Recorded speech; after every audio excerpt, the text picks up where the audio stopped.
Hey there, everyone. That sexy nerd is back again. And I have to admit, I'm holding back a little bit of disappointment here. Nostalgia Critic has done Super Mario Brothers, is doing Super Mario Brothers. And I really wanted to see it for this channel. But I guess I waited too long. I totally forgot about the movie. I even reviewed it, and I even did a couple trailer reviews. But maybe down the line, maybe next year, I'll watch it for the channel, see what you guys think. So I can forget a little bit about it, But yeah, Super Mario. What do you say about Super Mario? I know I'm wearing an Atari shirt, by the way, so don't hit me too hard. But yeah, I really did want to see this movie, but I always heard that it wasn't as good as I thought it was going to be or something, and I don't know. It seemed to have all the Super Mario flavor texts in it, if that makes any sense. Donkey Kong, Mario Kart. I wonder if they even had a Mario Party in there. And I really wanted to know how that all went. But, even with this movie, I won't be able to... even with this review, I won't be able to see everything. So I do it because I love you guys. So let's just get into it. So please smash that like button if you want to see more sexy and nerdy content, and subscribe if you think I deserve it. And let's do this thing, y'all. Why are Hollywood movies not making money? Is it possible people just don't like going to the theaters anymore? Is there any hope for cinema? Will anybody go to theaters when you can just stream at home? Big budget movies are failing because there's no good films anymore. The problem is, Hollywood doesn't want to make good movies, so why would people want to leave their homes to see them? Well, of course those two movies bombed. They're cartoons. Mamma mia!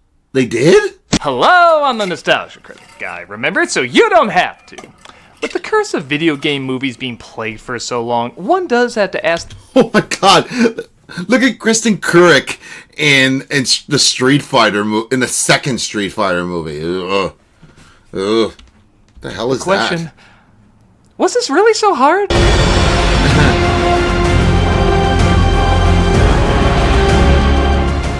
The Super Mario Bros. Movie more than replaced its predecessor that came out 30 years earlier, and is the latest hit that's asking the question, if you make it like what people enjoyed originally, does a sequel or adaptation have to suck?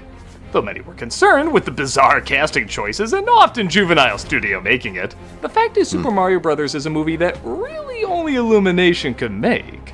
Most of the other studios would try too hard to make it a self-sufficient, multi-layered, important movie, and that's not really what most people wanted. We wanted Mario Brothers, bright, silly, simple. Because to be fair, no Mario movie feels like, the entire, okay, Super Mario Galaxy, fine, but it didn't feel that way, I feel like Super Mario Galaxy, the whole galaxy being destroyed and everything happened at the end. That was never the stakes. It was just, Bowser kidnapping Princess Peach. Again. Not a movie that tried too hard, it's a movie that tried hard enough. Yes. Nobody really wants a complex plot when it comes to these characters in this world, but they want something that still represents what we like about these characters in this world.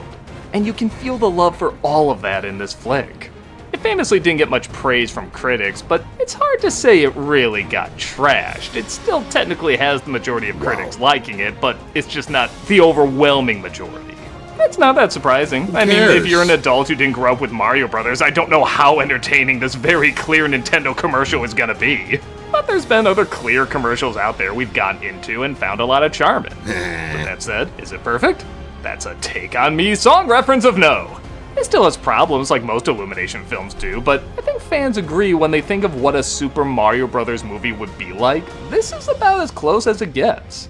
So what are the strengths, weaknesses, and earworms we're still trying to decide if we're sick of or not? Well, let's take a closer look.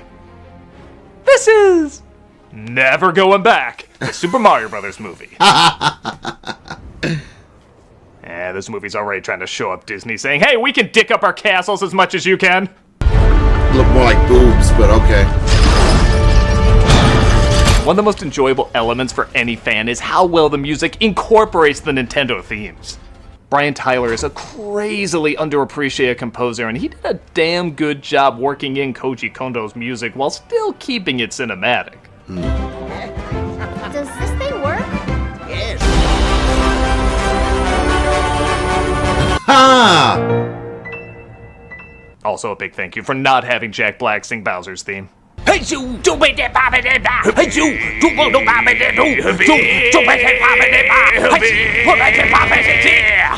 Open the gates! On that note, as I know a lot of people have said, Jack Black is probably the best casting choice in the movie. Yeah. Do you yield? I do not. He steals a star from this kingdom of penguins and has both the threatening bass yet comedic bounciness a villain like this needs. I finally found it. And now no one can stop me! Nobody except a callback to an 80s show with Bad King that technically should have keyed Luigi out too. Kevin missed opportunity. Oh. We're the Mario Brothers, and plumbing's a game. We're not like the others who get all the fame. Oh. It's no Is different. that Daisy? Forget the expensive plum companies where you're just a face. They kind of cleverly show why the Charles Martinet Mario voice wouldn't have worked for the entire movie while also giving a loving nod. What about the accent? Is it too much? Too much? It's perfect. Oh! Mario this time is voiced by Hey. Chris Pratt, which, like I said, had a lot of controversy That was cool. behind it. That's kind of cool. He's fine. Before Mario 64, I always saw Mario as having more of a deep, raspy Brooklyn voice, kind of like what Bob Hoskins or the cartoon had. No, it's because you grew up with that and you're biased. That's it. That's all it is. The only thing miraculous I know is that we're still eating. Now we're gonna clog you out of the Mushroom Kingdom. I always thought it was Pratt isn't weird. distracting as the voice, he's just serviceable. It's not the voice I think of when I see the character, but I'm also not thinking of him in the recording studio saying these lines either. It's an okay in between. I am so glad we spent our life savings on this commercial. That is not a commercial. That is cinema. Not true. Critics also reviewed that commercial and disliked it just as much. Our mom called and she said, "Oh boys, that's the best commercial I've ever seen." Charlie Day plays his brother, Luigi. He's fine. I actually thought he would be the best thing in this movie, as I'm a big fan of his stuff, but like Pratt, he doesn't really add much, but he doesn't take away much either. Which is good, as your eye's gonna constantly be darting for all the Nintendo Easter eggs in this. Yeah, they are everywhere. I would- And you know, There's it seems like Starbucks! every franchise movie is doing this, but let's just say it, there's a right way and a wrong way to do it. There's references that feel distracting and desperate. Like, it's a cheap way to show they understand the property when really all they're doing is acknowledging they know it exists. But something like the DuckTales reboot, the Spider-Verse films, and yes, this, shows there's a cleverness, excitement, and even love for building this world. Okay. It's cool knowing Mayor Pauline is in this universe. Pauline! Apparently Little Mac opened a restaurant. I thought Pauline was the woman in the commercial. Man is this world's version of Mario, which was Hey. another name for him. They're both in-jokes and world-building tools that Hey. make me want to know more about this environment rather than distract from it. Hey! The side-scrolling shtick I thought was a little lame the first time I saw it, but I kind of like the comparison that running through a battlefield is pretty similar to just getting through New York. The more I let it sit, the more it kind of grew on me. Hello, Super Mario Brothers. It's Uncle Frank! He says he can play your part if you ever get canceled for some dumb reason! Yeah, just because Pratt is passable doesn't mean I can't fantasize about better choices. They're called in to fix a leak in Danny a fancy DeVito. residence, but the secret life of Cujo causes trouble because they destroyed his toy.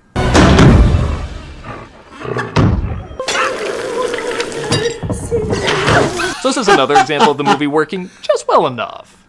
If this was only them fixing this leak and water going everywhere, it wouldn't be funny. But the addition of this incredibly expressive dog obsessing over their demise adds the right amount to make it pretty humorous. It's not hilarious, but it is funny. It works. Found the problem. The job obviously doesn't go well, and we see them go home to their family ashamed. What were you thinking with that commercial? They give an Oscar for worst actors? What'd I do? And let me get this straight. Mario is seen as an Italian stereotype, but nobody had a problem with animated Moonstruck here? I wouldn't quit your day job. Oops, he already did. Well, it's better than the original script. Literally, it was just an entire page of everybody going, "Hey!"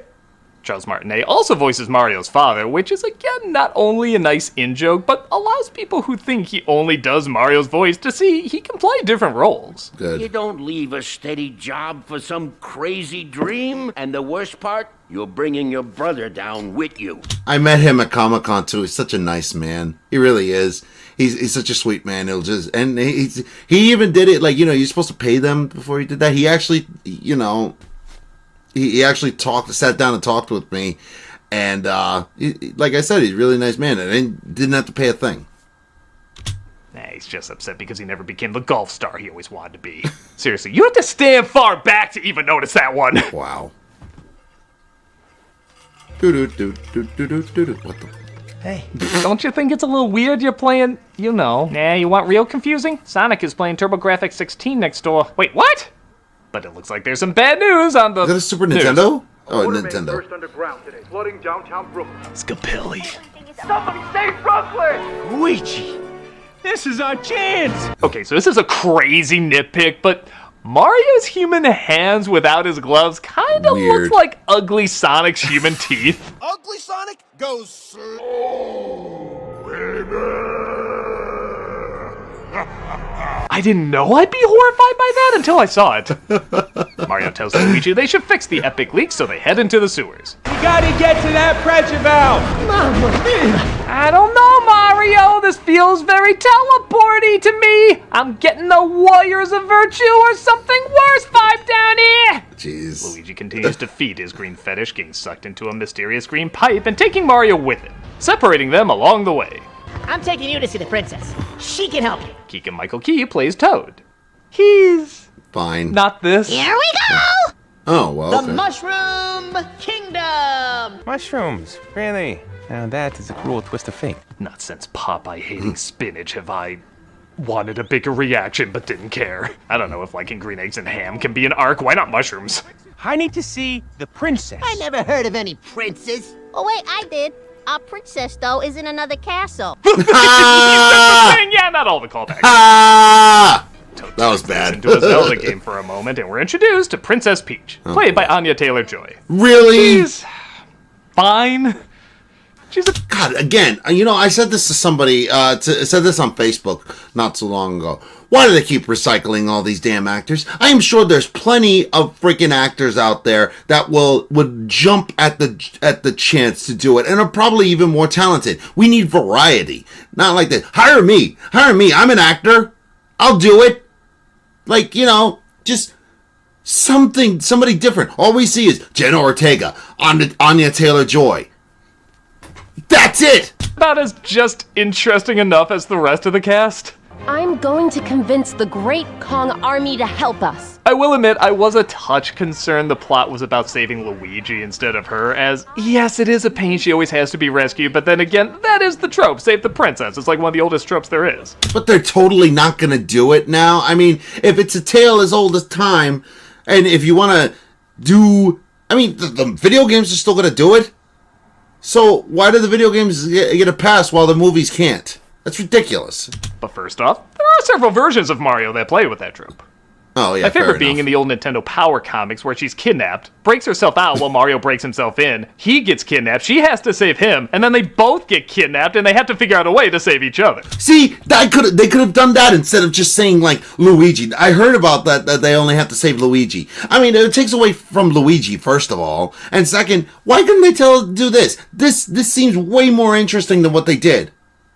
You pay tribute to the trope, but you do something new with it. But no, you just completely do something different. That's not the way. This is the way. That's a fun spin on the idea, and I like how, if you really think about it, she's basically training him how to rescue her later. Okay, that's nothing brilliant, but it's creative enough. Second, Mario and Luigi grew up with each other. They already have a connection. There's already an incentive for Mario to save him. It's clear they want a romantic relationship between Mario and Peach, and you can't build that if they don't spend time together. Plus, with Luigi's newer personality being a scaredy cat, I think this works okay. Their mad king doesn't make alliances. The Kongs will never agree. Anyone who doesn't laugh at how seriously that line is delivered does not get why this film is supposed to be funny.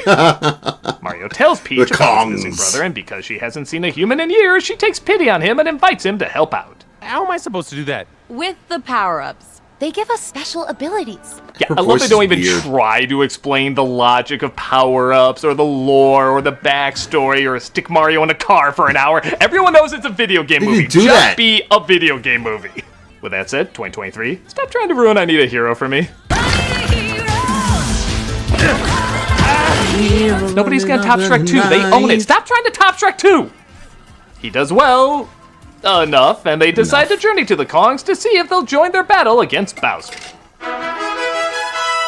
You know, why do the rulers in this world put their faces on everything? You know this is a Mario movie, right? I'm Nintendo's Mickey Mouse. I'm the cash cow. But he's not been established in this world, so it's his first time visiting the world. So, the hell was the point of that comment? We'll protect you. A toad brave enough to join me. Wow, how has this world not gotten taken over yet? For that matter, I just realized his name is Toad, and yet they're all called Toads? Just don't hurt my toads! Is that like when you meet a guy named Guy? You know it's stupid to think about, but it's all you can think about. Yeah. We see Luigi as Bowser's prisoner just as he's announcing his evil plan. I will ask their princess to marry me in a fairy tale wedding! Yeah. I don't know why any of us never put together he was gonna be a simp for Peach in this. I mean, it's in like every version. Seriously. Something about seeing it as the focus of a movie just makes it so much funnier. Doesn't she hate you? Of course she hates me. But that makes me love her all the more.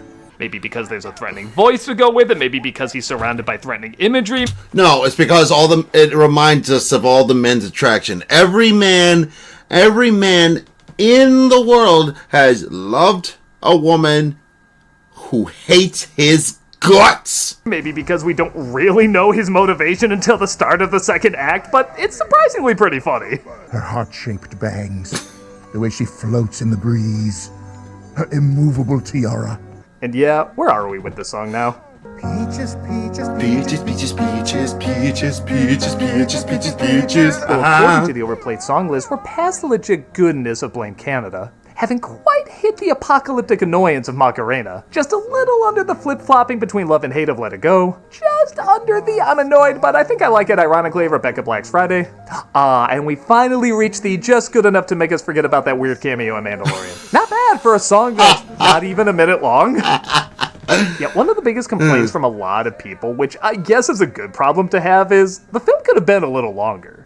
Every scene I feel like could have benefited from just one more minute of screen time. Like we go into Peaches. Peaches, peaches, peaches, peaches. Okay, you're rising up on the list, man. Backstory, and it's not even a minute and a half long. She says she just appeared out of a warp pipe and the Toads made her their ruler. When I was ready, they made me their princess. Which makes it even stranger that she's called princess. There's nobody above her. I don't think people know what the term means anymore. It just sounds pretty. Yeah, seriously. Yeah, that is actually a very good point. Well, to be fair, Alice also kinda has a legitimate reason. Didn't she become the ruler in the remake, at least? Like, not that I want to give legitimacy to the remake, but yeah, Kairi has no business. I mean, like, seriously, Kingdom Hearts is my favorite. Kingdom Hearts 2 is my favorite game of all time, but my God, there's no point into making Kairi a princess. They just wanted to do it so they could put her up there. Like, they legit have never even made her a princess. God, they've not gone into her backstory, and we've already had Kingdom Hearts 3. What's gonna happen in Kingdom Hearts 4? Nada, nothing with her. It's gonna be all Sora again. It just sounds pretty. Regardless, look at this place. Listen to that backstory. We want to enjoy this a little more. We waited a long time to see this world on the big screen. Have enough confidence in your film to slow down and let us enjoy it. Not that Luigi needs any help waiting, as he's imprisoned with Goombas. Henchmen? Yeah, what'd they do?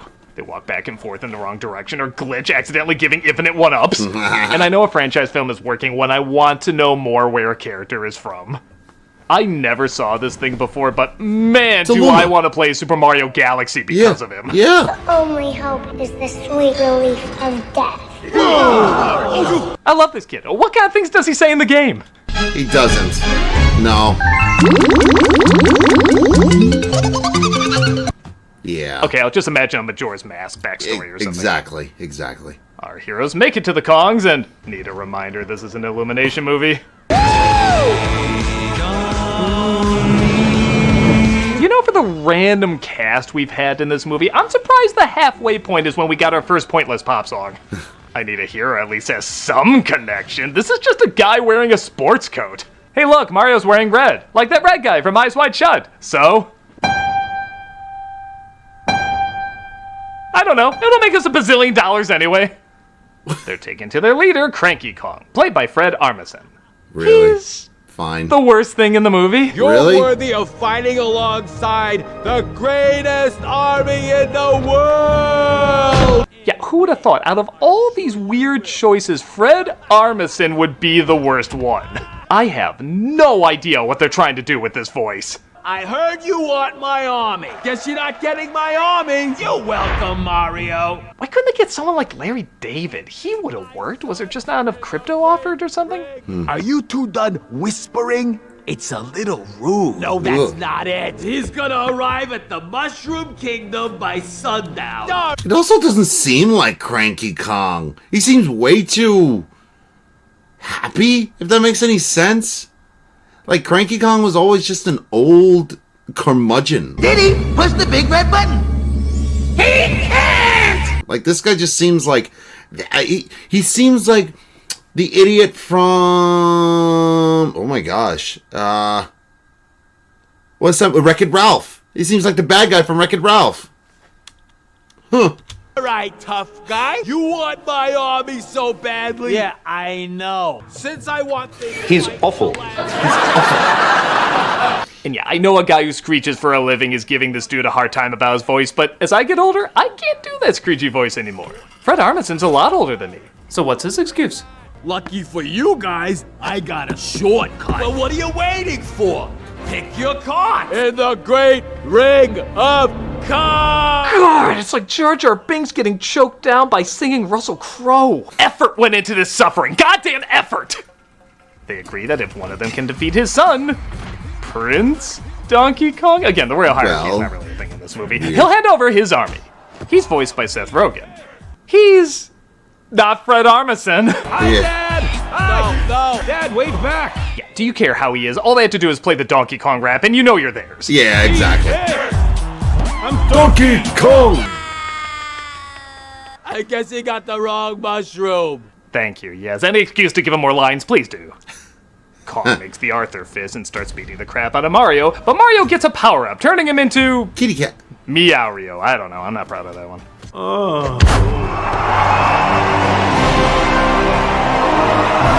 Now to piss on him, to mock my territory. Oh my god, get this suit off! Aw, it was getting to the best part. I'm aroused. The Kongs join their army and they take their carts to Rainbow Road to try to ambush Bowser, who is clearly distracted. Will you marry me? Oh, yes. What? Okay, I love how the Koopa Wizard is angry too, like he was really getting into that. Like, don't you know I'm bringing somebody's fanfiction to life? Oh, they think they can surprise me, huh? Two can play at that game. Well, Kappa was a sends his forces girl. to Rainbow Road, I don't and this know is why. hands down the coolest part of the movie.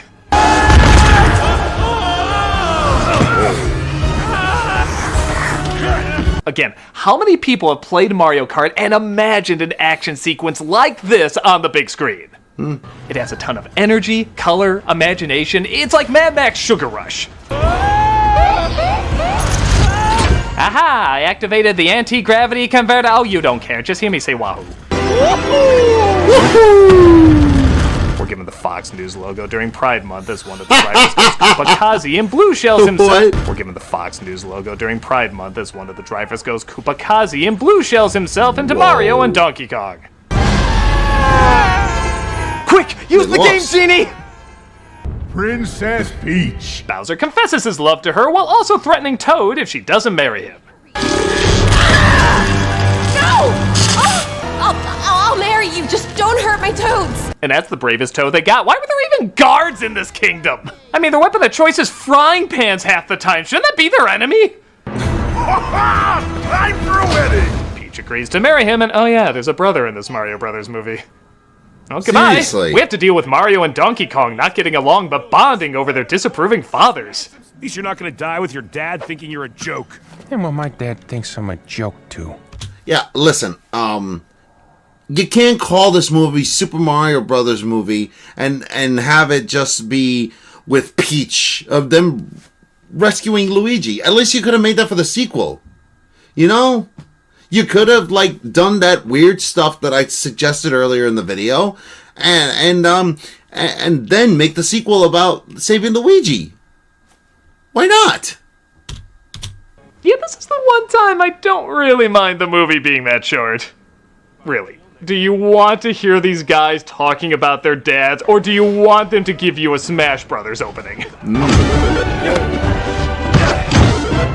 Yes! Yes, this isn't a game, it's a movie, but it's a movie that knows its audience, and the audience wants it to be like the game. Nobody's expecting father issues, it's the fun of the games in the form of a movie. We need a platform just to get us from point A to point B. Moments like this are those moving platforms just to get you to what you really want to focus on, the colorful action. And when it gets to that, it does it well.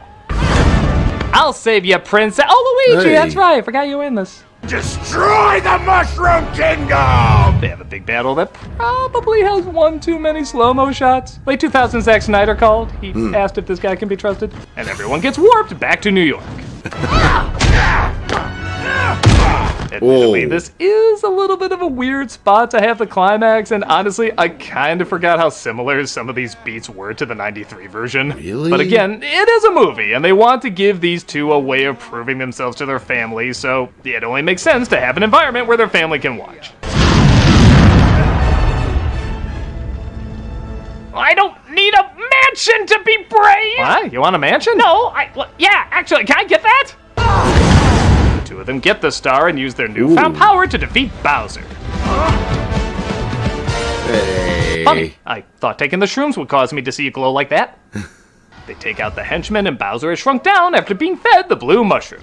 Let's hear it for the Super Mario Brothers! He said the thing again. Do they really need to keep justifying this title? So after they finally win the respect of their Brooklyn family and all of the city of New York, they, of course, move to the Mushroom Kingdom. Yeah, sure. Yeah. But wait, there's more! Yoshi! Kinda ruined earlier because we already saw the Yoshis, but whatever. It wasn't a green one. Still less scary than a sequel to this being promised. And that was the Super Mario Brothers movie. Fun in all the ways we want a Mario movie to be fun, and serviceable in all the ways we don't mind it being serviceable. It's rare we get a video game movie that really allows us to embrace the world we enjoyed playing for so many years. And it's even more rare that it's told in such a likable manner. It's clear this isn't a particularly deep story with deep characters, but it brings to life that world we all used to go to as kids. The world you created when you played with your toys or drew colorful drawings or, yes, played a video game. The simplicity feeds into the imagination without being insulting to it. Now, I will admit, when they do a sequel, and it is when, it's not if, that's when the story and characters probably need to be upped a bit. This is a ton of fun for now, but we do want it to grow and evolve. Not a ton, but still a little bit. There'll no doubt be missteps along the way, just like there were with this movie, but as long as they represent the same excitement and joy the makers clearly had in making this film and translating that to audiences who have the same excitement and joy watching it, many of us will be down for finding the princess in another castle. I'm a nostalgia critic guy, remember it? So you don't have to. Pretty enjoyable. I still have to watch the movie for myself, but yeah, it's kind of weird how already it's kind of looking a lot like the original movie. Like, they just like all they really had to do was just update the last movie and just, you know, I mean, it is getting a cult following though. I keep hearing that like, you know, some people are kind of okay with it. I just will never get over this scene. Mario. But I don't know. It's that was such a weird movie. Who knew that they could actually make it better? But hey, imagine what if they have Daisy in the next one too, along with Yoshi. I can already see it though with Yoshi. Like Yoshi accidentally climbs up the pipe to see Mario, or if he's still in the real world. I don't know. I have to watch the movie. But what did you guys think about the movie? Let me know in the comments. But other than that, please smash that like button if you want to see more sexy and nerdy content, and subscribe if you think I deserve it. And I'll see you all in the next video.